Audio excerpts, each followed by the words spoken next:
We're living at a time when everything is shifting. The world we were prepared for no longer really exists. And the one that's emerging is asking more of us, more maturity, more adaptability, more inner capacity. I believe this moment isn't just disruptive, it's developmental. That the circumstances we find ourselves in, as painful, even dangerous as they are lessons life is trying to teach us about who we are and who we're being called to become. Beneath the overwhelm, many are sensing there's an invitation here, not just to survive what's coming, but to become artists who actively create what's next. Even with the best of intentions, many of us meet challenges from a posture that quietly reinforces disempowerment. Psychologist Stephen Cartman called it the drama triangle, a pattern that plays out not just in our relationships, but in our inner worlds, our workplaces, even our activism. It has three roles: the victim who feels stuck, helpless, at the mercy of circumstance; the rescuer who feels responsible for fixing others, often to avoid their own discomfort; and the persecutor who blames, controls, criticizes, overtly or subtly, in an attempt to regain power. We all move through these roles, often without realizing it. They form a closed circuit, reinforcing powerlessness and disconnection. The story underneath: I'm stuck, they're wrong, or you need to be fixed and saved. It's a reactive loop that keeps us spinning rather than evolving. But there's another way to meet challenges, one that shifts the whole field.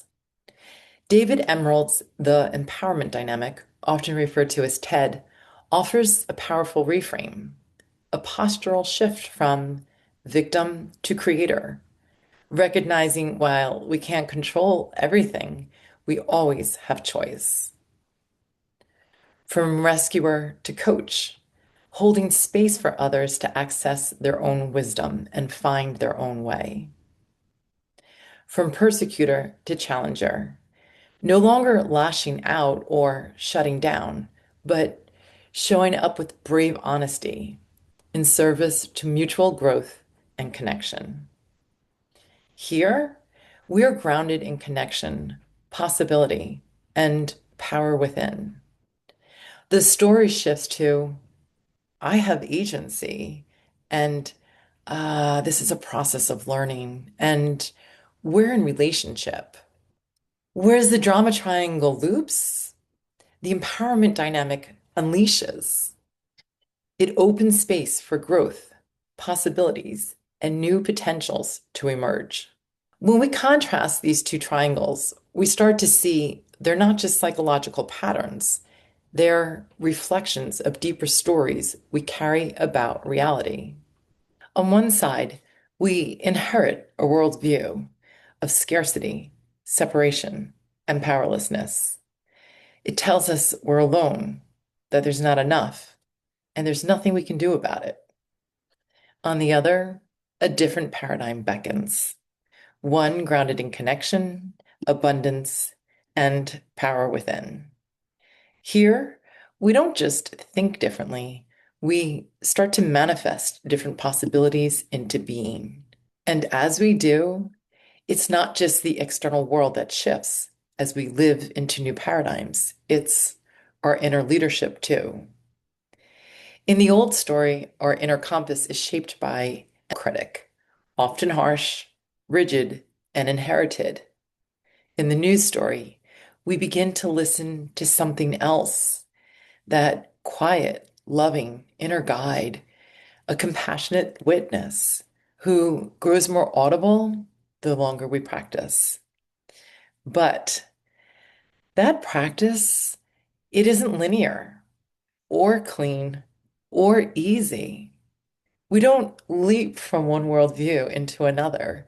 We cross, often clumsily. The crossing between paradigms is messy. It's often an invisible process.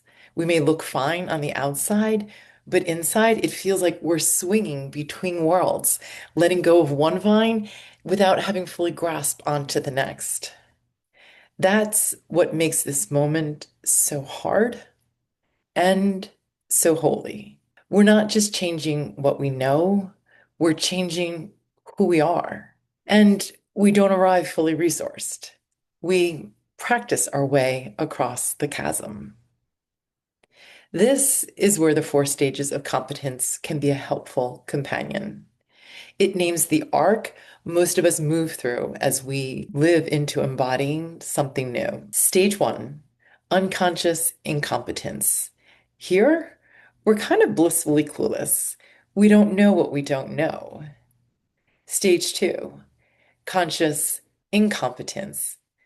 Ah, here we start to see what's not working. It stings, and there's grief here. Stage three, conscious competence. Here we're learning, but it takes real effort. But we continue showing up step by step, day by day. Stage four, unconscious competence. The new ways begin to live in us here.